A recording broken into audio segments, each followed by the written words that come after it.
Olha, na verdade, começa que se fala muito em mini reforma, mas foi uma grande reforma. Ela alterou muito o processo eleitoral. Tem algumas coisas boas, outras nem tanto. Tem muitas modificações. Vai ensejar uma adaptação, seja dos partidos, seja da justiça eleitoral a ela. Tem alguns questionamentos que a gente só vai saber na prática. Como essa decisão, a partir de um ADI no Supremo, do financiamento público, que não é mais permitido o financiamento de empresas privadas, né, de pessoas jurídicas. Então, como é que os partidos vão agir? Com que recursos? Então, já é um grande questionamento, certamente para eles e para nós. A reforma também trouxe uma série de desafios. Os prazos encurtaram muito, né? Você vê que o prazo de uma campanha diminuiu 41 dias. Diminuiu o prazo de mudar os prazos das convenções, de registro. Aquela cronologia, aquela sequência foi mantida, tá certo? Mas os prazos foram reduzidos. Nós temos, por exemplo, que julgar os registros em um prazo inferior a 30 dias. Então, são coisas assim quase inexequíveis, né? Tem um lado positivo, diminuiu o processo eleitoral. Eu mesmo, pessoalmente, defendi essa tese, que a campanha tinha que ser barateada. Então, quanto mais amplo, período maior, se gasta mais. Então, eles tentaram reduzir para um período micro, né? E aí, entendendo-se que vai haver menos gastos.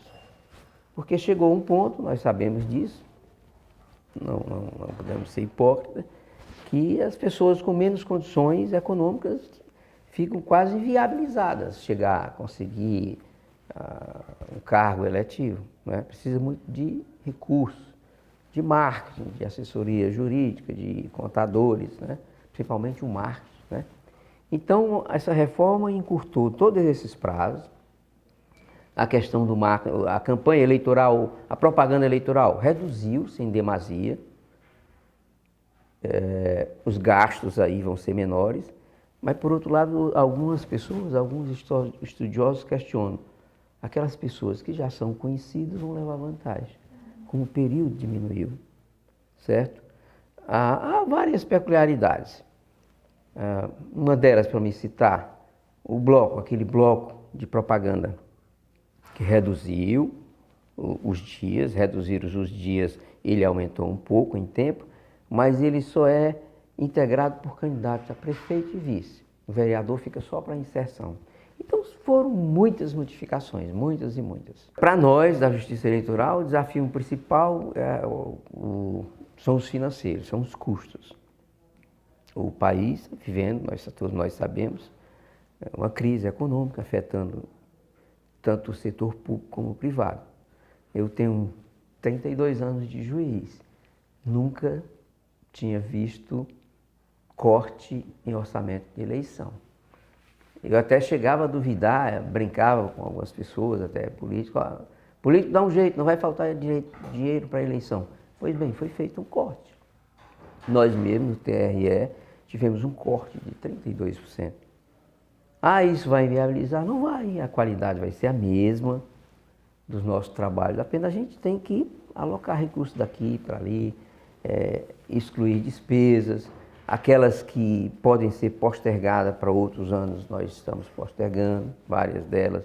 Nós tínhamos no TRE Ceará, por exemplo, verba destinada à renovação de veículos, que é uma praxe para o veículo não ficar muito velho, não se deteriorar e perder o valor econômico. Então tem aquele período X.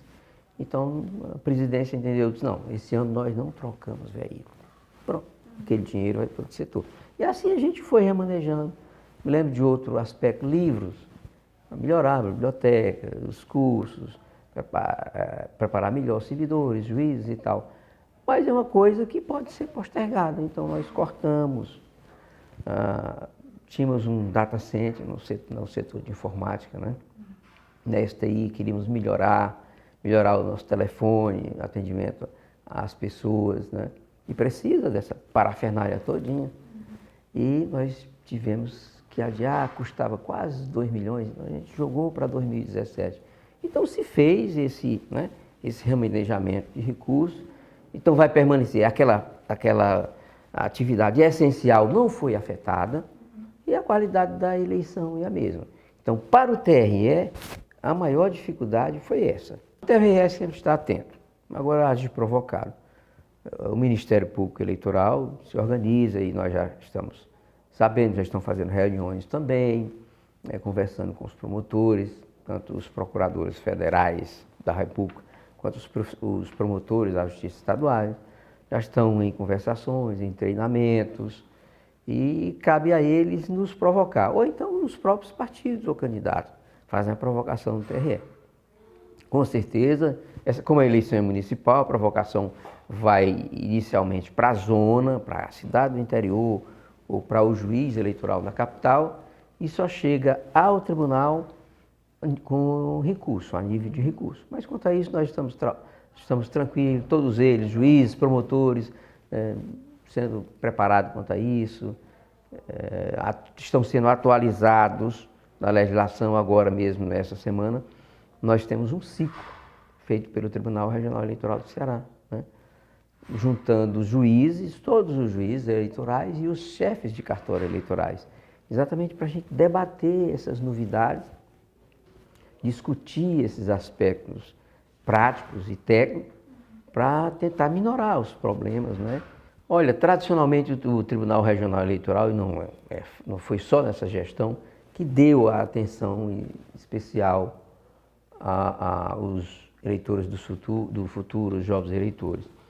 Mas já na nossa gestão a gente indicou a doutora Joriza, que é uma juíza muito comprometida, preparada, a diretora da EJE, Escola Judiciária Eleitoral, e também um servidor padrão, experiente, já foi diretor-geral várias vezes, que é o Humberto Mota. Então isso foi constituído uma boa equipe. A EJE, Escola Judiciária Eleitoral, tem uma boa equipe. E eles de fato se entregaram nesses propósitos, Então dia a dia a gente sente uma melhoria nesse aspecto em relação ao eleitor do futuro. Nós temos tratativas com a Unicef, por exemplo, em convênio, Nós temos convênios e visitações a escolas públicas e escolas privadas. Nós estimulamos, fizemos no ano passado a semana do eleitor do futuro e tal. Fizemos uma semana toda na Praça do Ferreira, com ônibus lá, unidade móvel, com atrações artísticas e tal, chamando a atenção do jovem eleitor. E continuamos, com várias práticas.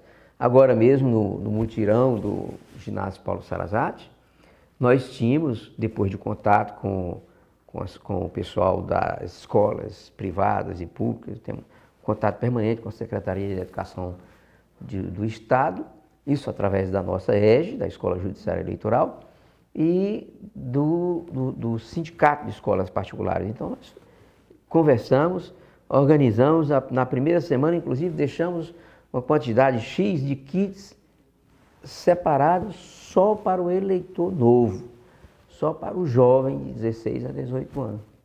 Então a gente tem dedicado atenção especial a eles e talvez por isso no cenário nacional a gente tenha tido esse destaque. Na biometria que nós fizemos, e terminado o alistamento eleitoral agora do dia 4, mutirão no Paulo Sarazate, mas todos os municípios do estado participando, era o prazo fatal, dia 4.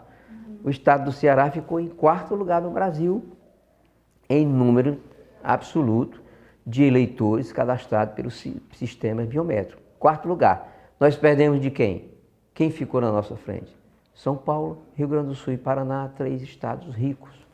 E nós, com todas as dificuldades financeiras, não vieram os kits que a gente esperava, os recursos menores, mas com a ajuda de todos, juízes, servidores, terceirizados, estagiários, nós fizemos um convênio com o governo do estado, que nos cedeu estagiários naquele programa Primeiro Passo.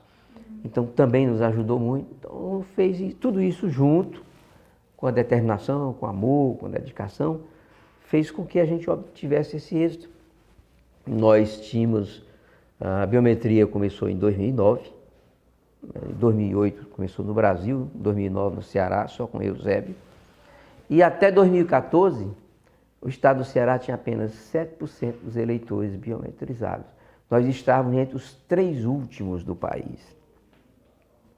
Então, nessa nova gestão, essa nossa gestão de 2015 e 2016, agora nesses novos ciclos, nós passamos da primeira metade.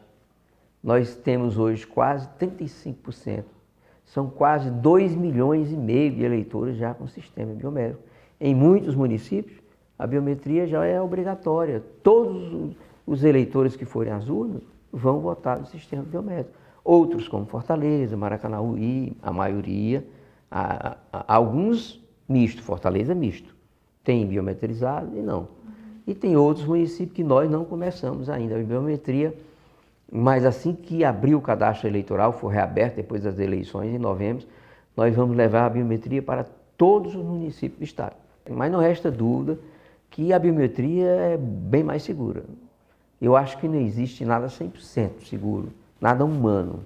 O que é obra humana é falha. Nós somos falíveis. Mas a biometria hoje ela está se expandindo. Você vê nos planos de saúde, todos eles usam biometria. Hoje na passagem de ônibus, né? Então, está se expandindo. É uma tendência geral. Hoje, em alguns bancos, em alguns tipos de caixa, você só saca com a biometria. Não precisa passar cartão, nem nada, é a biometria. Então, isso está evoluindo. Evidentemente que sempre tem aquela margem de erro, como eu disse, está atrás de obra humana. Mas o que a gente tem conversado com o setor técnico, as pessoas que atuam na área, é que é um procedimento seguro, é um passo adiante nessa segurança que a Justiça Eleitoral quer.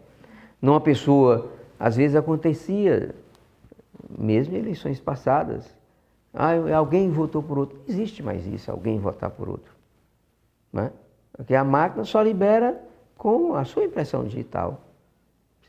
Se ela não libera, ela trava. Então, mesmo um irmão gêmeo não vota. Porque as nossas digitais são distintas umas das outras. Não existe 2 pessoas iguais. De quando em quando vem essas teorias da conspiração, principalmente nas redes sociais. Mas a gente sabe que o sistema é seguro. Infelizmente, as pessoas não acompanham. A Justiça Eleitoral, em determinados períodos, ela faz audiências públicas. E os partidos normalmente não comparecem para fazer aqueles testes, para fazer auditoria. Aqui mesmo agora no Ceará, mês de maio, nós vamos fazer uma simulação com os nossos técnicos e 2 técnicos vindo do TSE para fazer uma eleição simulada, uma apuração simulada para ver as coisas funcionando, certo? A Justiça Eleitoral tem muito cuidado com isso. O calendário ficou mais apertado, mais restrito, mas nós já estamos tomando medidas para enfrentar isso aí. A nível de tribunal também, e depois já nessas reuniões com juízes, passando informações para que eles julguem o quanto antes aqueles processos. Conversando, membros do Ministério Público, porque impuseram um prazo X, 30 dias para você julgar um registro. O que acontece? Se todo mundo for utilizar o prazo máximo, não dá.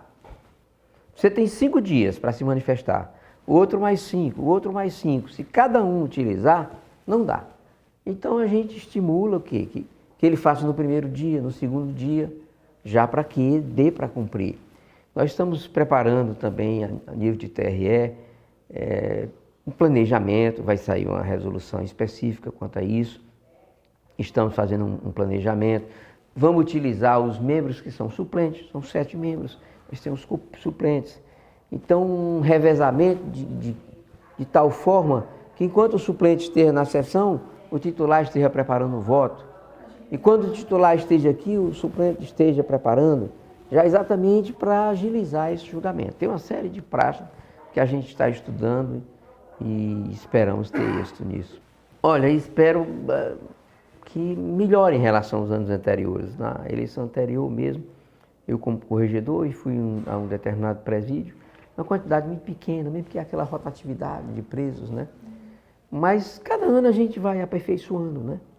Então ele é preso, ele tem que pagar o preço do que cometeu, pagar, ajustar as contas com a sociedade, mas como ele é preso provisório, ele não tem a condenação, ele não perdeu os direitos políticos, então ele tem o direito de votar, né?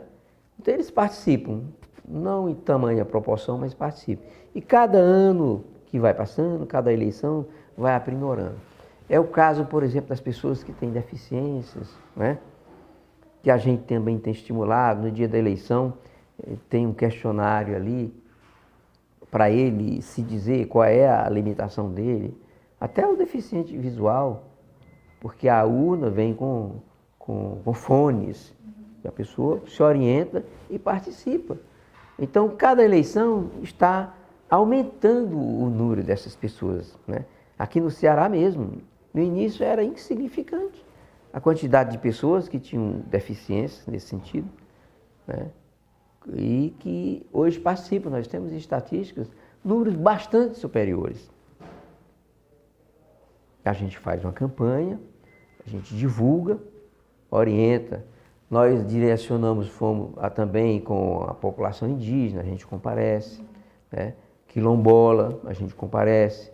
Tem algumas comunidades quilombola que tem uma urna na comunidade, naquela comunidade local ali, nos distritos, no meio rural.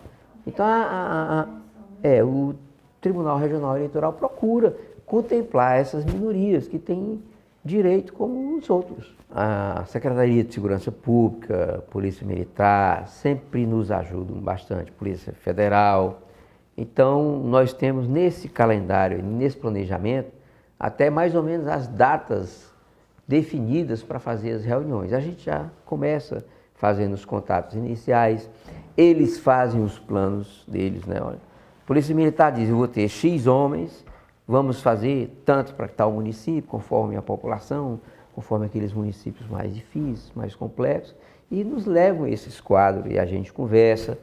Às vezes a Justiça Eleitoral, olha, nós estamos preocupados mais com determinado lugar, e eles contemplam. Então, assim, eles fazem plano escrito, se organizam, mandam um contingente da capital para o interior, tanto civil como policial militar, e isso sempre a gente faz várias reuniões. Agora, já há uns meses, 40 dias atrás, recebi a visita do comandante da Polícia Militar e a gente já fazendo essas tratativas. Mas todos os outros já estão agendados, tanto com o superintendente do DPF, que a Polícia Federal é a nossa polícia judiciária, né? A Justiça Eleitoral é a Justiça Federal. A Polícia Judiciária, quem faz os inquéritos, os flagrantes, é a Polícia Federal. E também com a Polícia Civil, nós já temos esses agendamentos todos. A gente cuida disso no planejamento da eleição, se prevê tudo isso. Reunião com pessoas, diretores da Coelce, por exemplo, né? Das companhias telefônicas, porque tudo isso nós dependemos de não faltar energia, dos cuidados aqui e ali, da telefonia, das empresas que repassam esses dados. As eleições são municipais e são retransmitidos para cá. E daqui nós retransmitimos para o TSE. Então, tudo isso é cuidado a longo prazo. São série de reuniões, tratativas com o pessoal técnico e depois com as cúpulas definindo, né, o que se fazer. O orçamento do TRE do Ceará, 2016, para as eleições de 2016, é o orçamento das eleições de 2012. O mesmo valor, e você vê a inflação de 2012 para cá. Mas vocês vão fazer? Vamos. Mesmo assim, vai cair a qualidade? Não vai. Mas o ministro já garantiu que vai repor. E por sinal, adiantando aqui para você em primeira mão, já recebemos essa semana já um valor que fez diminuir o nosso déficit. Já recebemos um pouco nesta semana agora, né? Já foi liberado um valor. Já liberaram 1 milhão e pouco a mais já. Então, o déficit hoje nosso está em torno de 400 mil. reais em cima do planejado. Mas isso aí, a gente corta aqui ali e resolve. Né? E a gente tem tido todo cuidado quanto a isso, né? Despesas que não sejam estritamente necessárias. Né? A gente já vem, talvez por isso o Tribunal Regional Eleitoral do Ceará hoje tem uma situação melhor do que a maioria deles, inclusive do Sul e do Sudeste. Porque a gente fez esses cortes, a gente já olhando a época de crise. As eleições municipais são bem diferentes. Primeiro, elas são, eu digo assim, que são mais complexas e são mais difíceis. Porque os interesses das pessoas estão mais próximos. As paixões, né? Aqueles enfrentamentos de famílias. Então as coisas são mais acirradas. Boca de urna também é apontado como tem também, tem, mas o processo é mais acirrado. As pessoas todas se conhecem, convivem naqueles municípios, e nos municípios menores ainda são mais acirrados, né? São vizinhos, compadres e comadres de partidos diferentes, e aí vem uma série de querelas, de demanda, e aí exige um rigor da justiça eleitoral, trabalhar preventivamente, conversar, às vezes tomar medidas duras, rígidas, e se fazendo assim, chega-se a bom termo. A gente notava, eu visitei dezenas de municípios, instalamos, quando nós fizemos o rezoneamento, ou a biometria em determinado município, nós nos deslocamos, e a gente notava assim, uma certa apatia, uma certa incredibilidade. As pessoas não estavam acreditando nos políticos. Faziam críticas, às vezes, na frente da gente, críticas veementes, que não votariam mais, e isso e aquilo. Mas foi passando esses movimentos sociais, e essa fase que a gente viveu e está acabando de vivenciar, a gente notou que as pessoas foram procurando participar. E por que eu digo isso? Há um termômetro muito forte, aquela demanda de mais de 30 mil pessoas no ginásio Paulo Sarazate, aquelas filas todas, e às vezes a gente procurava conversar com um e com o outro, né? Ouvir a opinião ali deles na fila. Então o empenho, vi idosos e jovens, não, eu quero participar. Então eu que a princípio achava que essa eleição ia ter um índice de abstenção elevadíssimo, talvez o maior da história, né? Devido ao descrédito, as pessoas não acreditar mais na atividade política, achar que todo mundo é igual, que ninguém pensa no interesse coletivo, só individual e tal. Mas nessa fase final eu vi o contrário. O voto é obrigatório, a pessoa tem que votar. Mas eu vi isso também no meio das pessoas que não têm mais obrigação. As pessoas pela idade mínima, de 16 a 18, ou septuagenários, octogenários, pessoas idosas, não, eu vim, como eles dizem, trocar meu título para participar. Então eu vi isso. A gente toma muito como base o comparecimento à urna. Esse município tem 100 mil eleitores, mas costuma comparecer 70, 75. Então, na biometria, esses números bateram, certo? Quase 100% dos municípios que foram biometrizados, os números de pessoas que compareceram superaram o comparecimento das eleições passadas, certo? Então, o que vai acontecer agora é que a abstenção é menor. Aquela abstenção que era 20%, 25%, vai ficar em 5%, 6%, 7%. Porque eles agora, no ano da eleição, já se atualizaram na Justiça Eleitoral. Eles estão de fato ali, morando ali, ou próximo, na grande Fortaleza. Tanto ocorre da pessoa morar em Fortaleza e votar no município vizinho, como vice-versa, porque mora no município, trabalha no outro. Então, a gente entende, eu acho até que essa abstenção vai ser menor. Evidentemente que se fosse o voto facultativo, talvez nós tivéssemos outra realidade. Será que a gente encontra uma pizza de pepperoni uma hora dessa? O Julinho vai ficar super triste se você não comprar aquele videogame. Pai, quero fazer capoeira, judô, karatê. Guia O Estado. Com ele você encontra tudo o que precisa todos os dias da semana e a qualquer hora, com facilidade e rapidez. Acesse o site do Guia O Estado ou baixe o aplicativo e tenha a cidade na palma da mão.